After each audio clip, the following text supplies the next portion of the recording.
para hadirin hadirat wal mujahidin mujahidat semuanya. Betapa besar fadl Allah kepada kita bersama. Kita dijadikan sebaik-baik ciptaan Allah. Kemudian kita dijadikan umat Nabi akhir zaman khair ummatin. Kuntum khair ummatin ukhrijat linnas ta'muruna bil ma'ruf wa tanhauna 'anil munkar wa tu'minuna billah. Kamu semua sebaik-baik umat yang dikeluarkan untuk manusia. Ta'muruna bil ma'ruf, supaya mengajak kebaikan, wa tanhauna 'anil munkar, dan mencegah kebaikan. Wa tu'minuna billah, dan iman billah. Kita juga dijadikan sebagai bangsa Indonesia yang memiliki falsafah Pancasila dan Undang-Undang 45. Dan dijadikan sebagai pengamal hakikiyah, diberi alam semesta. Semua itu nikmat yang fadl yang besar sekali pada Allah Ta'ala. Kemudian kita diberi kemauan dan perasaan yang pada ikatnya ini akan menghantarkan ketinggian yang begitu cepat tiada tara. Namun bila kita tidak hati-hati, gegabah, tidak sungguh-sungguh, mungkin kemauan dan perasaan kita ini akan mengantarkan kita pada kerendahan yang rendah tiada tara. Makhluk ini ada berarti. Sebagai sabda Allah Ta'ala, aku ciptakan manusia sebaik-baik ciptaan.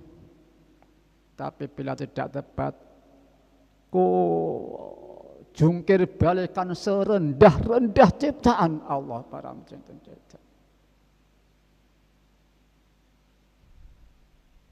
Sebaik-baik ciptaan Allah adalah wa ma khalaqtul jinna wal insa illa liya'buduni. Dalam segala kehidupan, hubungan pada Allah, Rasulullah sallallahu alaihi wasallam, orang tua, anak cucu, lingkungan, negara, masyarakat dan makhluk pada umumnya, semua itu dalam jiwa lillah billah rasul bersalawat gitu ya. Yu'ti kulladzi khair dan seterusnya.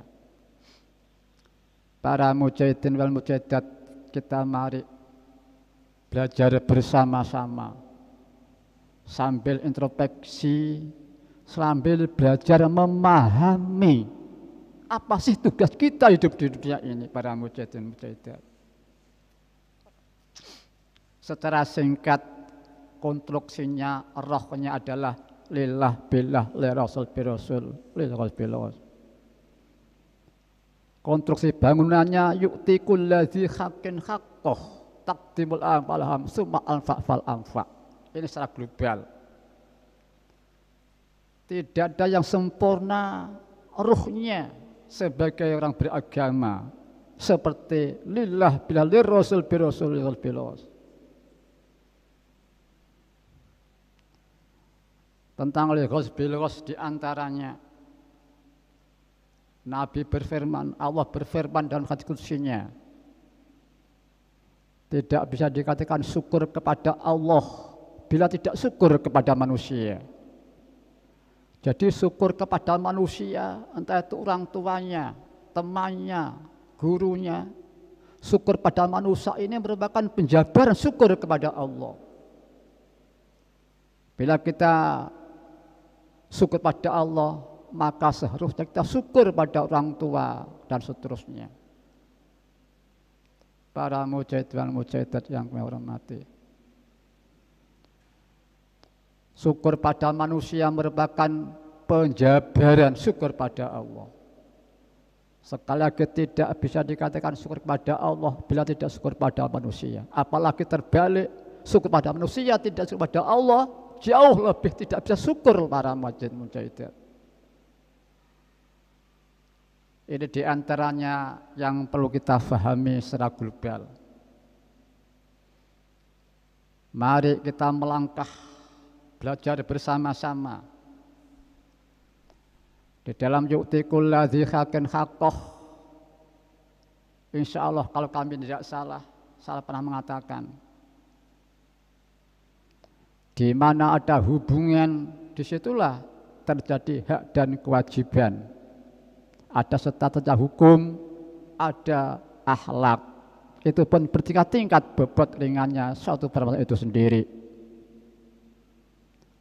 Kita hubungan pada Allah selalu diwujudkan Allah, nikmat Allah, diberi kesempatan oleh Allah mengabdi dan seterusnya. Ada bidang lahiriah, ada bidang rohani. Misalkan pada Allah Ta'ala bidang rohani, bidang tauhid, misalkan memahami, menyadari bahwa alam semesta dirinya yang menciptakan, menggerakkan Allah Subhanahu wa Ta'ala. Ini suatu kesadaran tauhid. Sebutan mudah sekali. Kalau kita merasa fokus ingat kepada Allah, kemudian fokus ingat untuknya, fokus hanya untuk Allah.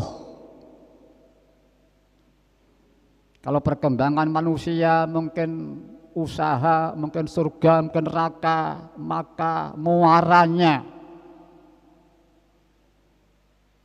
yang tampak, yang asli, yang ada hanya untuk Allah, lain tidak.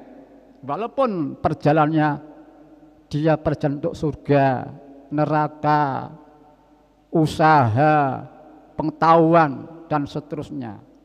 Tapi di sini ketulusan murni ingat Allah, untuk Allah itulah yang kita targetkan sebagai musyahadah kita dalam hidup ini para mujahidin dalam keadaan yang wenang dan wajib. Sudahkah kita seperti itu para mujahidin? Kalau sudah, kita syukur pada Allah Ta'ala. Kalau belum, kita tobat, mohon ampun, mudah diampun dosa kita yang telah lalu dan yang akan datang. Mengapa yang akan datang? Sebab kita tidak bisa menolak dari dosa. Betapa kita berjuang mati-mati jihad, apalagi tidak, apalagi pasti kita kesandung dosa, salah, karena memang kita merupakan perjalanan masa zulumun kafar, mahal khotok bandet, manusia tempatnya salah, tempatnya lupa, zalim, gelap, menyalahgunakan dan seterusnya, kufur dan sebagainya. Betapapun perjuangan kita tetap tidak bisa lepas dari dosa kita. Sebaik-baik orang yang berdosa, dia berjuang jangan sampai berdosa lagi dan tobat mohon ampun kepada Allah Subhanahu wa Ta'ala. Kalau kita benar-benar berjuang mudah tidak dosa lagi, tetap kesandung dosa upamanya, kita mohon ampun, tidak gegabah, itulah suatu keindahan yang indah dalam kehidupan para mujahidin. Karena kita bisa memanfaatkan kelemahan kita, bisa memanfaatkan zalim kufar kita, zalim kafar kita. Kita tidak mau, tidak usaha nyandung dosa, tidak tahu, tidak mau, tidak usaha nyandung zalim kafar. Tapi memang kelemahan kita seperti itu, dan kita berjuang, mudah tidak berdosa lagi.